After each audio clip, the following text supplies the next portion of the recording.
ഉറങ്ങുന്നതിന് മുൻപ് ഒരു ഗ്രാറ്റിറ്റ്യൂഡ് ജേണൽ എഴുതിയാലോ? ഏതാണ്ട് 2-3 മിനിറ്റ് മതിയെന്നേ. നമുക്കൊരു ഗ്രാറ്റിറ്റ്യൂഡ് ജേണൽ എഴുതാം. ഇന്നത്തെ എല്ലാ കാര്യങ്ങളും നന്നായി നടന്നതിന് നന്ദി. വളരെ സിമ്പിളാണ്. ഒരൊറ്റ സെൻറ്റൻസ് മതി. ഇന്ന് ഞാൻ അഭിമാനിക്കുന്ന ഒരു കാര്യം ഓർത്തെടുക്കാമോ? നിങ്ങളെക്കുറിച്ച് ഇന്ന് എന്താണ് അഭിമാനിക്കുന്നതെന്ന്. ഒന്നുമില്ലെങ്കിൽ ഞാനൊരു കാര്യം പറയട്ടെ. You can say like this, or you can visualize like this. Accept myself as I am. ഞാൻ എങ്ങനെയാണോ അങ്ങനെ തന്നെ ഞാൻ എന്നെ അംഗീകരിക്കുന്നു അല്ലെങ്കിൽ സ്വീകരിക്കുന്നു. ഞാൻ അതിൽ അഭിമാനം കൊള്ളുന്നു. ഞാൻ എങ്ങനെയാണോ അങ്ങനെ തന്നെ ഞാൻ എന്നെ ആക്സെപ്റ്റ് ചെയ്യുന്നു എന്നതിൽ അഭിമാനം കൊള്ളുന്നു. Accept as myself as I am. നല്ലതല്ലേ? ഞാൻ എങ്ങനെയായിരിക്കുന്നോ അതിനെ അങ്ങനെ തന്നെ സ്വീകരിക്കുന്നു. അതിൽ നമുക്ക് അഭിമാനിക്കാലോ, അല്ലേ? ഇന്ന് അനുഭവിച്ച ഒരു ശാന്തമായ നിമിഷം ഓർത്തെടുക്കാൻ പറ്റുമോ?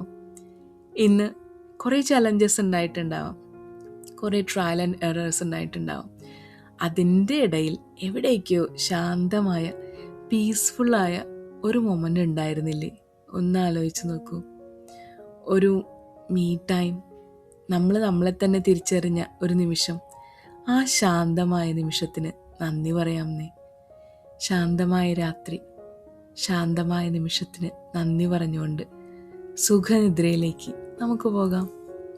അതൊരു നല്ലൊരു പ്രോംപ്റ്റാണ് കേട്ടോ ഇന്ന് എഴുതാൻ പറ്റിയത്. ഇന്നത്തെ ദിവസത്തിൽ ഞാൻ നന്ദി പറയേണ്ട 3 കാര്യങ്ങൾ ഓർത്തെടുക്കാമോ? ഇന്ന് എന്തിനൊക്കെയാണ് ഞാൻ നന്ദി പറയേണ്ടതെന്ന്. സിമ്പിളായിട്ടുള്ള കാര്യങ്ങൾ മതി. ചിലപ്പോൾ വലിയ വലിയ കാര്യങ്ങൾ ജീവിതത്തിൽ നടന്നിട്ടുണ്ടാകാം. ചിലർക്ക് ഇന്ന് നല്ലൊരു ജോലി കിട്ടിയിട്ടുണ്ടാകാം, അല്ലേ? എന്നെ കേൾക്കുന്ന പലരും പല രാജ്യങ്ങളിൽ നിന്നാകാം, പല ടൈം സോണിൽ നിന്നാകാം. അപ്പം അവർക്കിന്ന് ജോലി കിട്ടിയൊരു ദിവസമായിരിക്കാം. ആ ജോലിക്ക് നന്ദി പറയാം. നല്ലൊരു സ്ഥാപനത്തിൽ ജോലി കിട്ടിയ സമയമായിരിക്കാം. ആ സ്ഥാപനത്തിനോട് നന്ദി പറയാം. നല്ല കൊളീഗ്സിനെ കിട്ടിയിട്ടുണ്ടാവാം. അങ്ങനെ 3 കാര്യം കിട്ടിയില്ലേ? അങ്ങനെ 3 കാര്യങ്ങൾക്ക് നന്ദി പറയാം. ചിലർക്കാകട്ടെ നല്ല സ്കൂളിൽ അഡ്മിഷൻ കിട്ടിയിട്ടുണ്ടാകാം. അപ്പോൾ ആ ഒരു ഇവൻറ്റിനോട് നന്ദി പറയാം, സ്കൂളിനോട് നന്ദി പറയാം, ടീച്ചേഴ്സിനോട് നന്ദി പറയാം. പിന്നെ നമ്മുടെ പാരൻസ് ചിലപ്പോൾ ഇന്ന് നമുക്ക് ഒരു നല്ലൊരു സമ്മാനം തന്നിട്ടുണ്ടാകും. അപ്പോൾ ആ സമ്മാനത്തിനോട് നന്ദി പറയാം, നമ്മുടെ പാരൻസിനോട് നന്ദി പറയാം. അതുപോലെ ആ നിമിഷത്തിനോടും നന്ദി പറയാം. എത്ര രസമായിരുന്നു ഇന്നത്തെ ദിവസം, അല്ലേ? ഓർത്തെടുക്കുമ്പോൾ കുറേ കാര്യങ്ങൾ കിട്ടുന്നില്ലേ? ഇനി നാളേക്കൊരു പ്രാർത്ഥന കൂടി പറഞ്ഞ്, അല്ലെങ്കിൽ നാളെയുടെ പ്രതീക്ഷ കൂടി ഒന്ന് എഴുതി വെച്ചിട്ട് ഉറങ്ങാന്നേ. നാളെ നല്ലൊരു ദിവസമായിരിക്കും. നാളെ എനിക്ക് ഒരുപാട് പ്രതീക്ഷകൾ നൽകിയതിന് നന്ദി.